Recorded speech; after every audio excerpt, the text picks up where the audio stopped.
Hi guys, it's Debbie from What's Mama Cooking For Us, and today I'm going to make some pork Milanese, and this is just a simple, easy recipe. Growing up, my mother used to do this with veal all the time.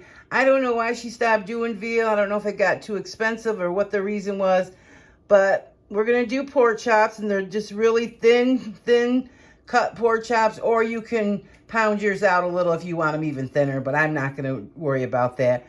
We're just going to use some simple ingredients, breadcrumbs. Simple, you can't go wrong with these ingredients.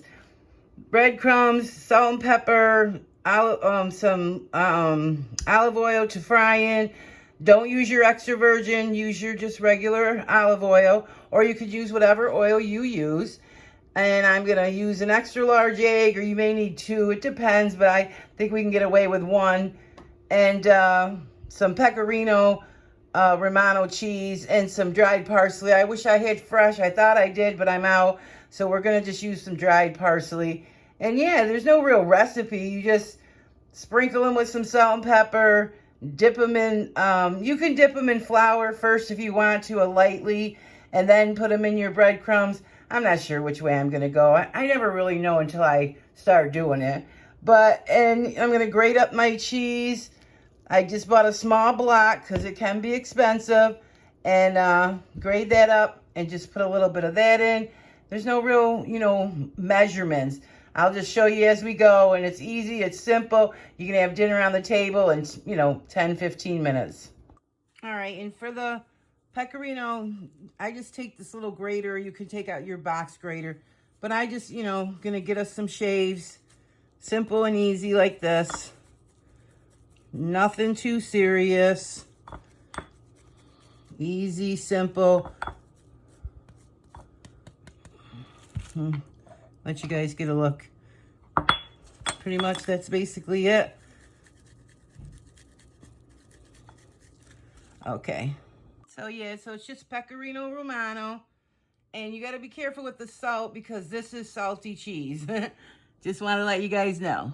All right, and then for the breadcrumbs, I like to use the seasoned breadcrumbs, but it doesn't matter either way. And then I like to put some pepper. Just sprinkle some in. No real, maybe a quarter teaspoon.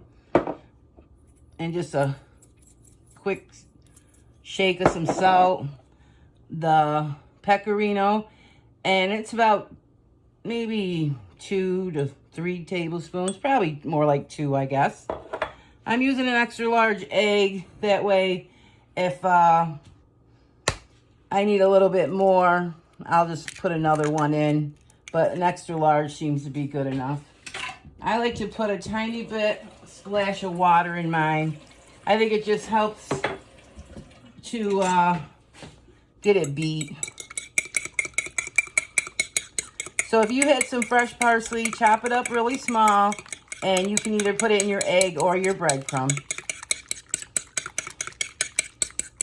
I'm not going to flour mine.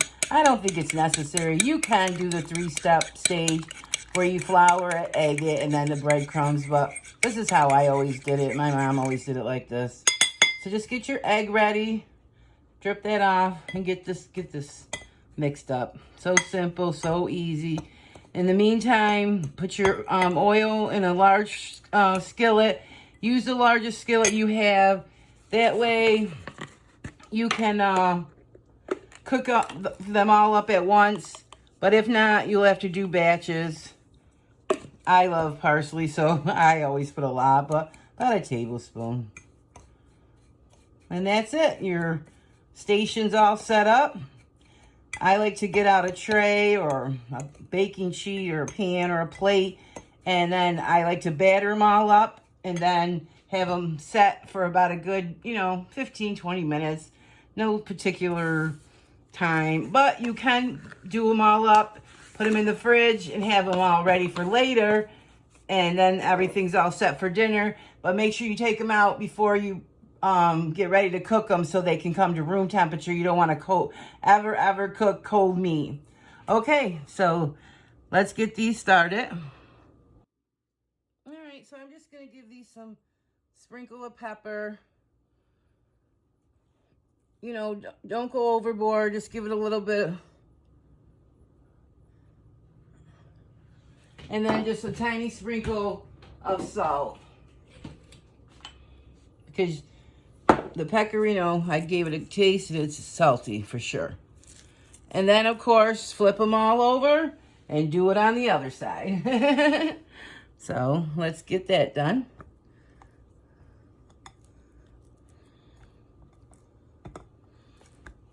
You see how simple and easy this is, guys? And then we're kind of going to just shallow fry them. Not like deep frying, just shallow frying. That way they should fry up real nice, real fast. Let's give these guys all some pepper.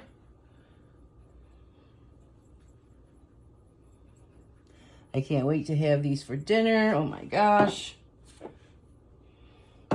And again, just a little sprinkle of salt. Just a little. Okay, that should be good. And then we'll start dipping them. Let's see, let me see if I got you guys in focus.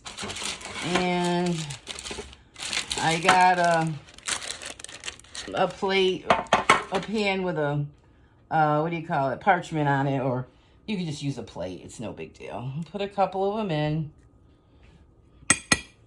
I do not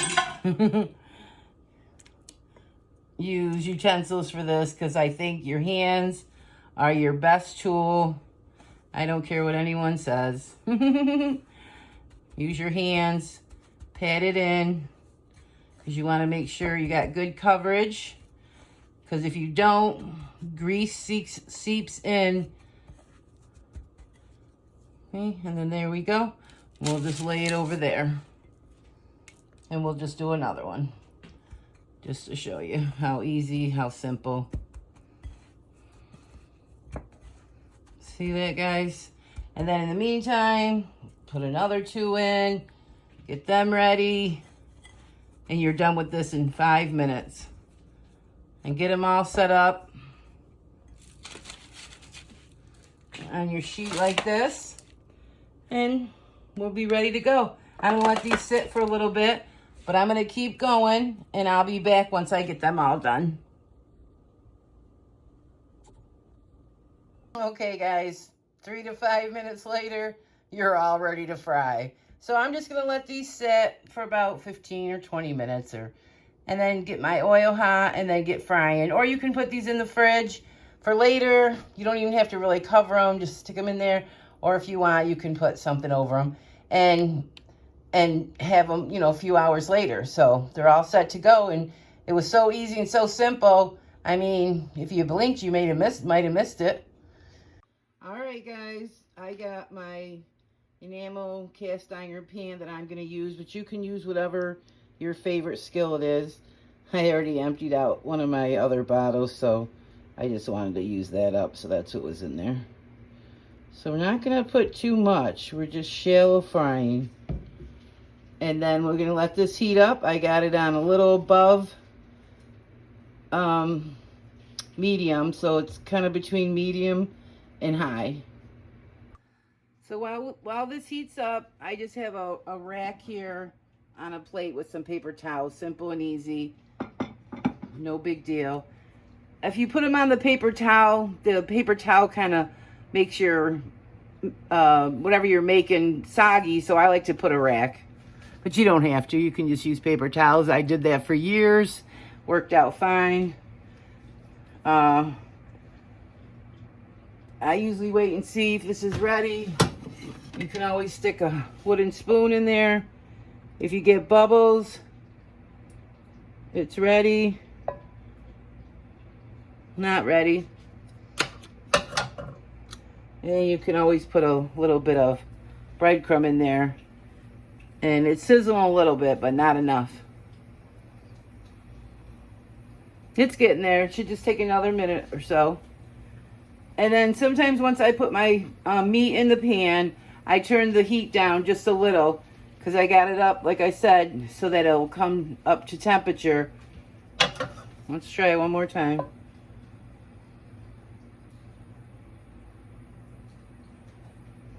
Yeah.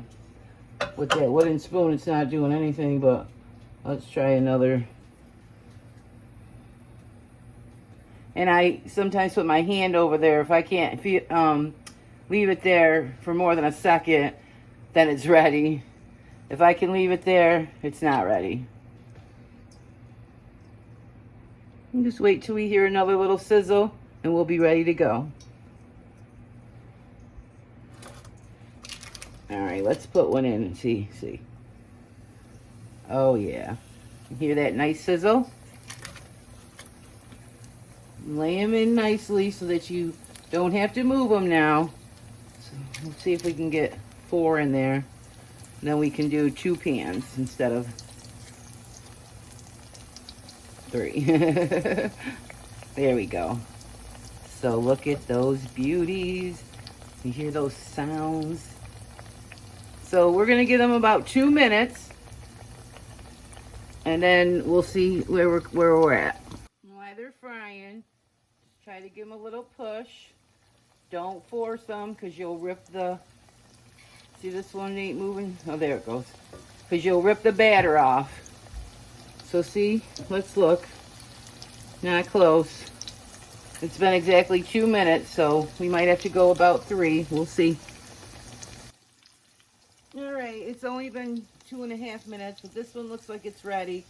And what I like to do is I like to turn them in the pan a little bit, because on the edges they don't always get the best. But look at that, beautiful. That one can go longer. That one must be sitting in the hot spot. So probably 2.5, 3 minutes. Look at that. Oh my gosh, you guys. And like I said, I turn them a little bit like that. So if they're up against the edge, they might not be getting as much surface. You know what I'm trying to say. And then they're only going to take 1.5 minutes to 2 on the other side, because they're already halfway there. Let's see if this guy's ready yet. Look how light he is. He must be over in the dead zone.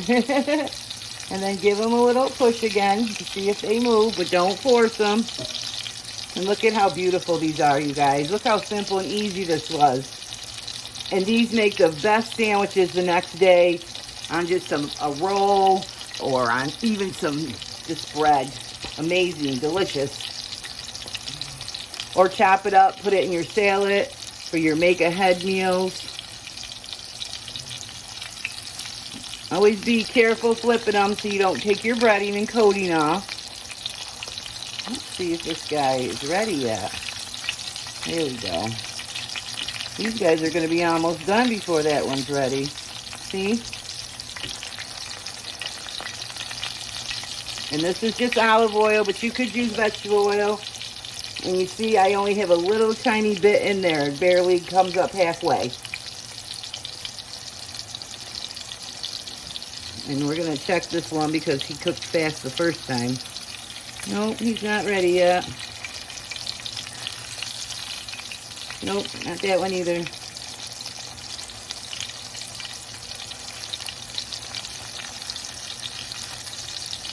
Move them around. That way they can get cooked all the way around. Pork chops are my favorite, but these are really my favorite.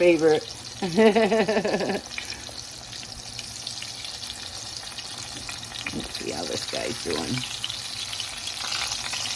You ready? What do you guys think? You're going to see in real time how long it took for the second side. Because we're still going live, kind of like. I didn't stop the camera. And a lot of times I like to keep going and go live, or not live, and keep going and not, doing stops and takes or whatever they're called. But then it makes the videos way too long, and some people just don't want to watch those. So we're just going to put him right over here.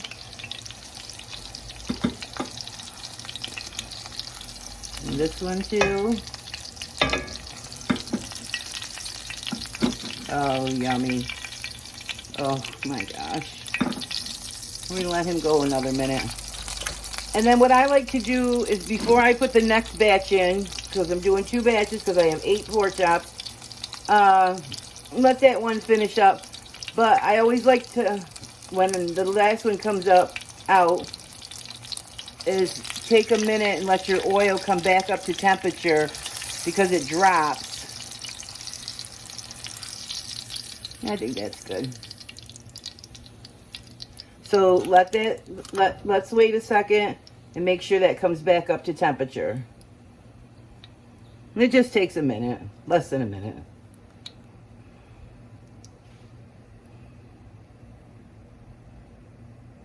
The silence.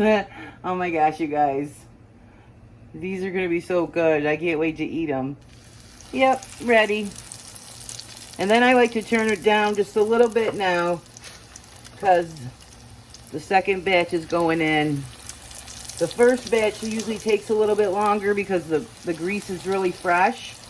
So the second batch doesn't take quite as long, in my opinion. I don't know if there's any scientific thing to that, but that's what I've noticed in my years of cooking. So let's give these 2 to 2.5 minutes and we'll see.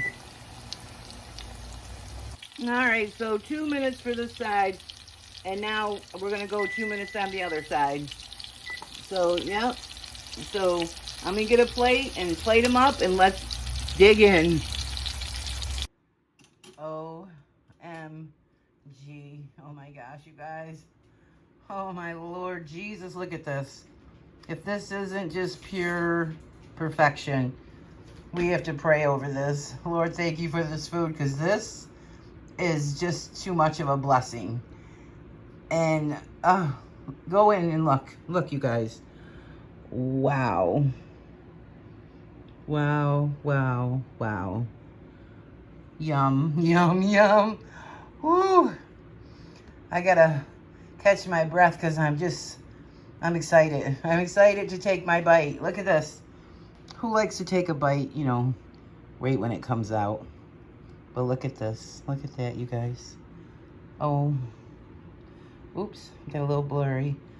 Oh my gosh. Look at this, you guys. Take that bite. Bite into it. Sorry, my hands are shaking. Oh my God. The word that wants to come out of my mouth is hallelujah. All right, you guys.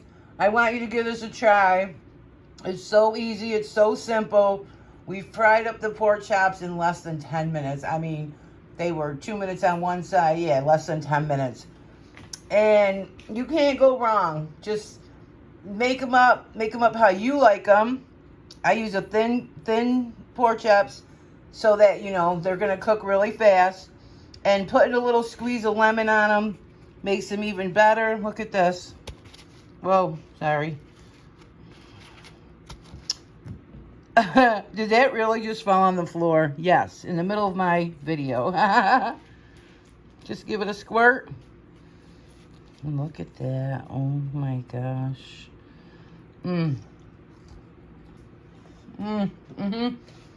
Even better. Oh my God. So good, you guys. If you make this, post it on my IG, put it on my Facebook group. If you like this video, be sure to subscribe. If any video I've ever made, this is the one to subscribe to because it's so simple, it's so easy, and so delicious. All right, you guys. If you think you're subscribed and you're not subscribed anymore, make sure you check that and then hit that bell so you can see every time I upload a new video. I'm so sick of hearing that because they say that on every video. Make sure you subscribe. Make sure you hit that button.